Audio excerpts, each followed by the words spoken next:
Alright, scallywags, it's time to read Chapter 17 of The Girl Who Cried Monster. I'm sure things are going to get pretty spooky at this point.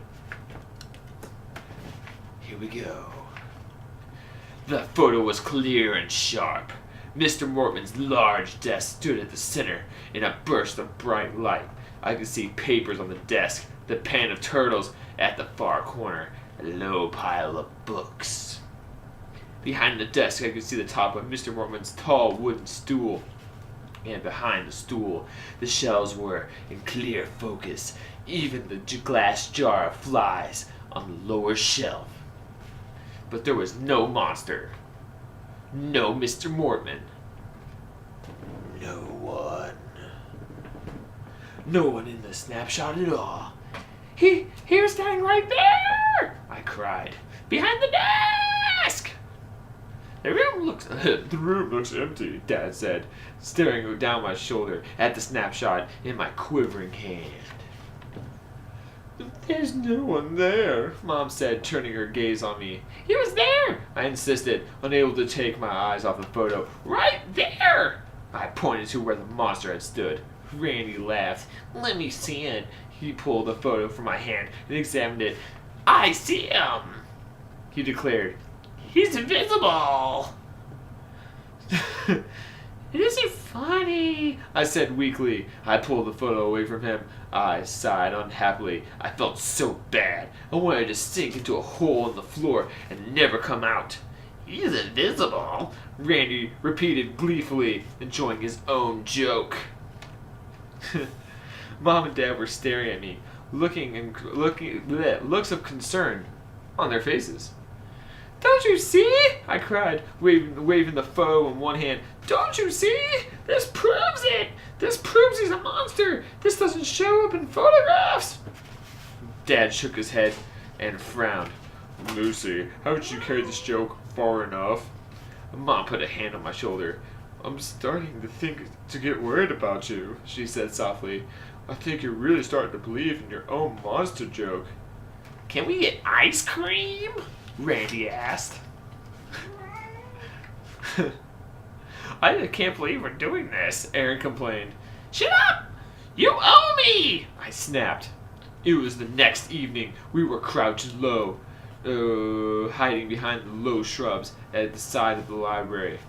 It was a crisp, cool day. The sun was already luring itself behind the trees. The shadows stretched along blue over the library. I owe you? Aaron protested. Are you crazy? You owe me! I replied. You were supposed to come to the library with me yesterday. Remember? You let me down!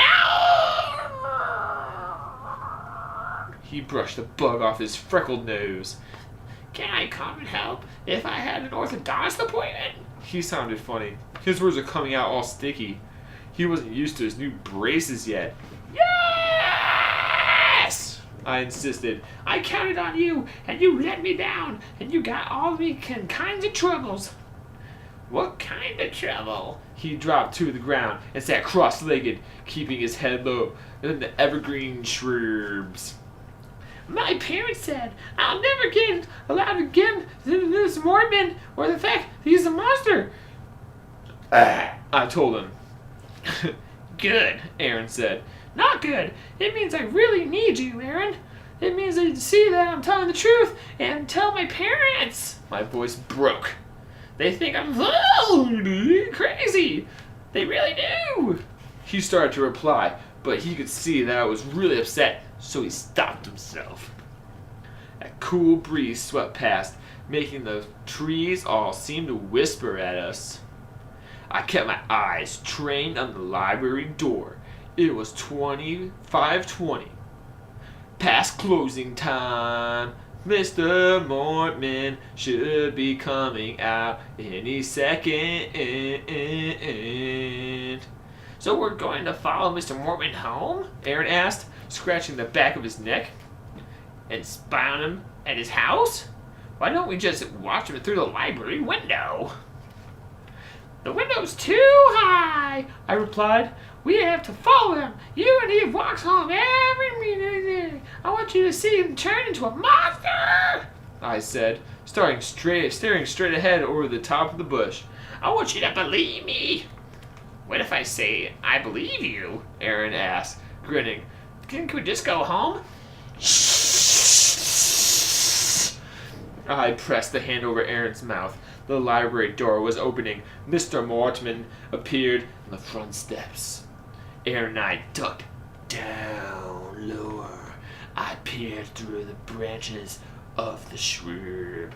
The librarian turned to lock the front door. He was wearing a red and white striped, short-sleeved sports shirt and baggy gray slacks. He had a red baseball cap on his bald head.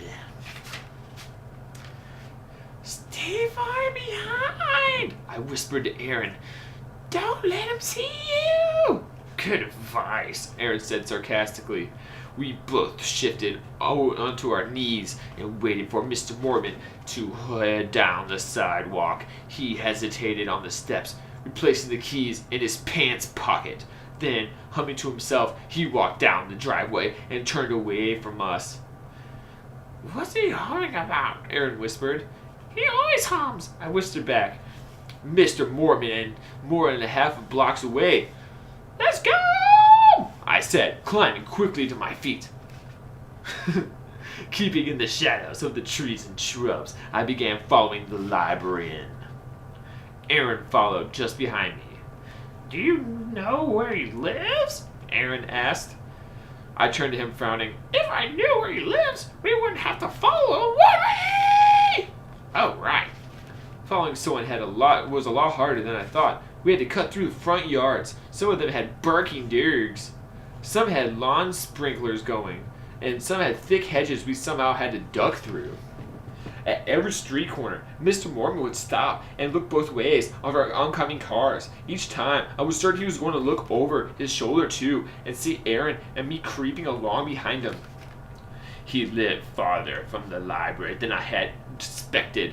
After several blocks, the houses ended, and a bare, flat field spread in front of us. Mr. Mortman cut through the field, walking quickly, swinging his stubby arms rhythmically. We had no choice but to follow him across the field. There were no hiding places, no shrubs to duck behind, no hedges to shield us. We were completely out in the open. We just had to pray that he didn't turn around in the middle of the field and see us. A block of small, older houses stood beyond the field. Most of the houses were brick, set close to the street on tiny front yards. Right, Snake? Mr. Mortman turned onto a block of these houses. Aaron and I crouched behind a mailbox and watched him walk up to the house near the middle of the block. He stepped onto the small front stoop and fiddled in his pockets for the keys. We're here! I whispered to Aaron. We made it! My friend Ralph lives on this block, I think, Aaron said. Who cares? I snapped. Keep your mind on the business, okay? We waited until Mr. Mormon had disappeared through the front door of his house, then crept closer. His house was white His house was white clapboard, badly in need of a paint job. He had a small rectangle of a front yard with recently cut grass bordered by a single row of tall yellow tiger lilies. Aaron and I made our way quickly to the side of the house, where we were in a narrow strip of grass that led to the back. The window near the front of the house was high enough for us to stand under and not be seen. A light came on in the window. That must be his living room, I whispered. Aaron had a frightened expression. His freckles seemed a lot paler than usual. I don't like this, he said. The hard part was following him, I assured Aaron. This part is easy. We just watch him through the window. But the window is too high, Aaron pointed out. We can't see anything. He was right. Staring up from beneath the window, all I could see was the living room ceiling. We'll have to stand on something, I said. Huh? What? I could see Aaron was going to be no help. He was so frightened. His nose twitched like a bunny rabbit's. I decided if I could keep him busy, maybe I could keep him from totally freaking out and running away. Go in the back. I'll see if there's a ladder or something, I whispered, motioning towards the back of the house.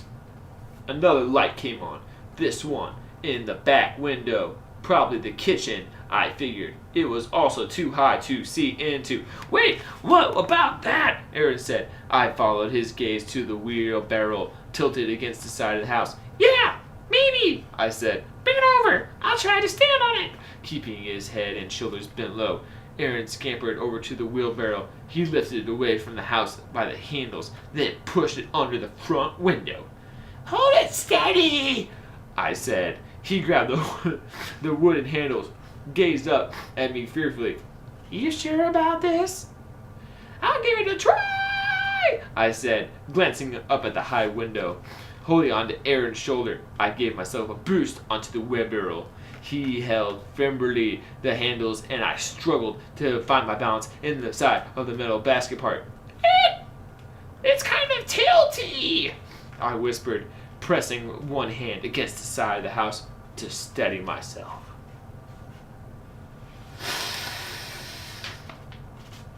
I'm doing the best I can, Aaron grumbled. There, I think I can stand, I said. I wasn't very high off the ground, but I wasn't at all comfortable. A wheelbarrow is a difficult thing to stand on. Somewhere down the block, a dog barked, and I hoped he hadn't been barking because of Aaron and me. Another dog, closer to us, quickly joined in, and it became a barking conversation. Are you high enough? Can you see everything? Aaron asked. One hand still pressed against the side of the house, I raised my head and peered into the house through the bottom of the window. Yeah, I can see some, I called down. There's a big aquarium in front of the window, but I can see most of the living room. And just as I said that, Mr. Mortman's face loomed inches from mine. He was staring right at me. And that concludes this chapter of the book that I just read to you. Right, Snake? This is my cat. Goodbye. And goodbye to you too.